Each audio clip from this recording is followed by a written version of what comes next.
Hello everyone, how are you all? કેમ છો બધા? મજામાં ને? આજે આપણે કહેવતો જોવાના છીએ. કહેવતોનો વાક્યમાં પ્રયોગ કરો. એમાં પહેલું છે, હું એક વખત રીડ કરી લઉં છું અને પછી તમને એનાથી વિસ્તારથી સમજાવીશ. અતિ સર્વતે વર્જેતે. Means too much for everything is bad. મન હોય તો માળવે જવાય. Where there is a will, there is a way. Third one, વાવો તેવું લણો. As you sow, so shall you reap. અભિમાન પડતીની નિશાની છે. Pride has a fall. નાચવું નહીં ત્યારે આંગળું વાંકું. A bad workman always quarrels with his tools. ટીપે ટીપે સરોવર ભરાય. Many drops make a shower. Okay, હવે આપણે એને શીખીએ અને એનું સેન્ટેન્સ બનાવીએ. બરાબર? અતિ સર્વતે વર્જ્યેત means too much of everything is bed.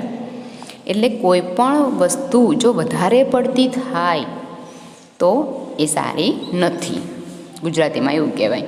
For example આપણે જોઈએ કે વધારે પડતો તમે, દાખલા તરીકે તમને કોઈ બી વસ્તુ ભાવે છે, બરાબર? ફોર એક્ઝામ્પલ ચા છે કે બીજું કોઈ અન્ય ડ્રિંક છે, બરાબર? કે પછી ખાવામાં કોઈ પીઝા છે કે બર્ગર છે, વોટેવર, બરાબર?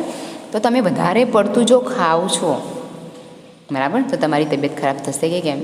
યસ, શ્યોર, બરાબર? તો two much of everything is bed.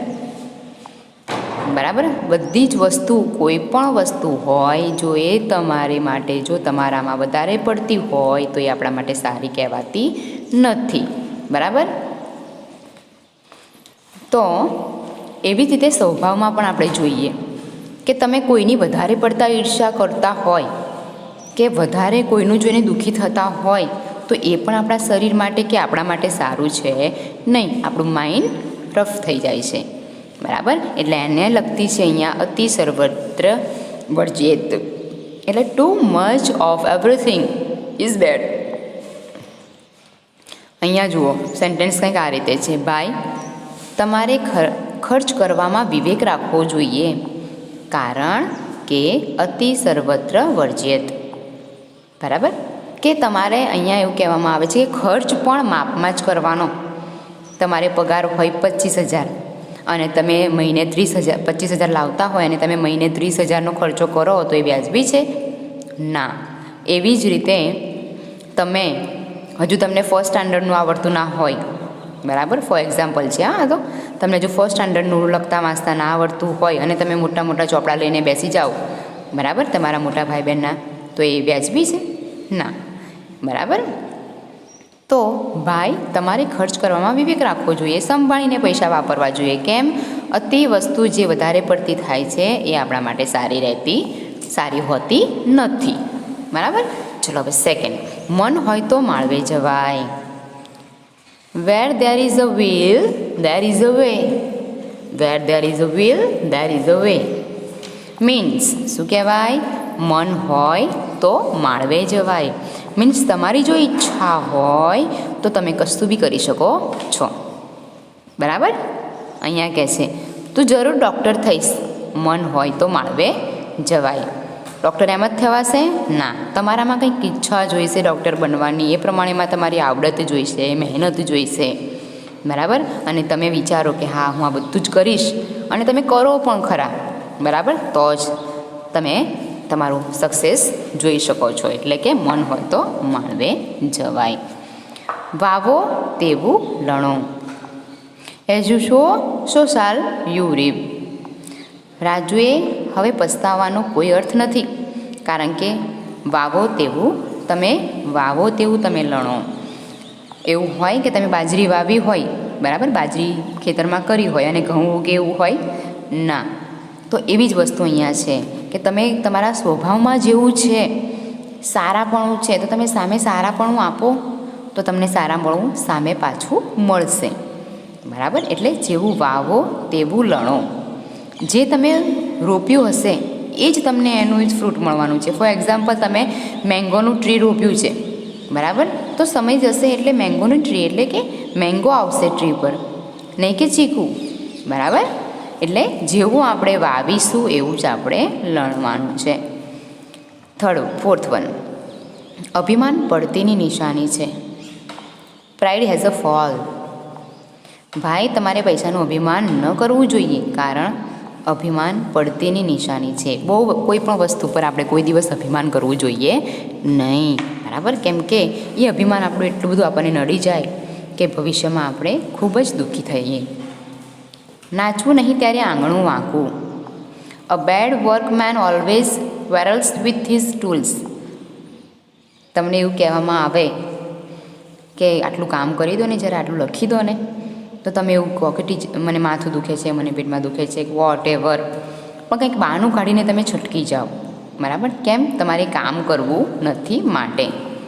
બરાબર, તો અહીંયા એ જ વાત છે. તમને કામ ન કરવું હોય તો તમને 1000 બહાના મળી જાય.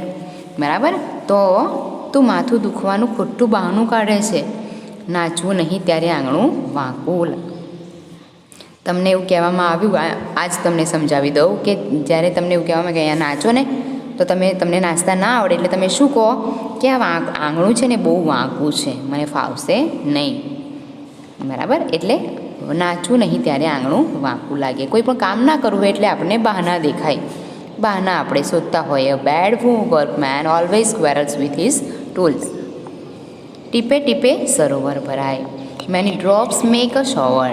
મીન્સ થોડું કરતાં કરતાં આપણે ઘણું બધું ભેગું કરી શકીએ છીએ. બરાબર, વિશાલે 1-2 રૂપિયા કરતાં 10,000 રૂપિયા ભેગા કર્યા. એ તો ટીપે ટીપે સરોવર ભરાય. તો સમજણ પડી કે બધાને? ચલો એકવાર ફરી રીડ કરી લઈએ છીએ. અતિ સર્વત્ર વર્જિત. Too much of everything is bad. ભાઈ, તમારે ખર્ચ કરવામાં વિવેક રાખવો જોઈએ, કારણ કે અતિ સર્વત્ર વર્જિત. મન હોય તો માળવે જવાય. Where there is will there is a way. તું જરૂર ડૉક્ટર થઈશ, મન હોય તો માળવે જવાય. વાવો તેવું લણો. એઝ યુ સો શાલ યુ રીપ.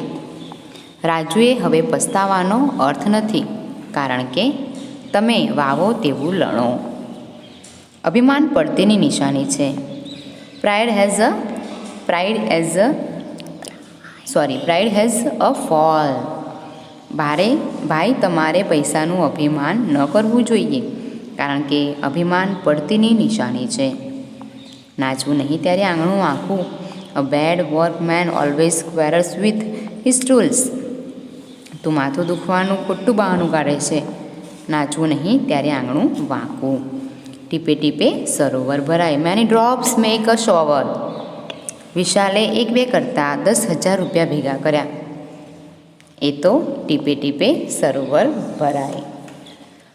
Okay, understand everyone? તો તમારે તમારી ટેક્સ્ટબુકમાંથી લખ્યા પછી એમાંથી નોટબુકમાં રાઇટ કરવાનું રહેશે, અને એને બરાબર લર્ન કરવાનું પણ છે. ઓકે દેન, સરસ રીતે રાઇટ કરી લેજો. Bye bye. Take care all of you. Have a nice day.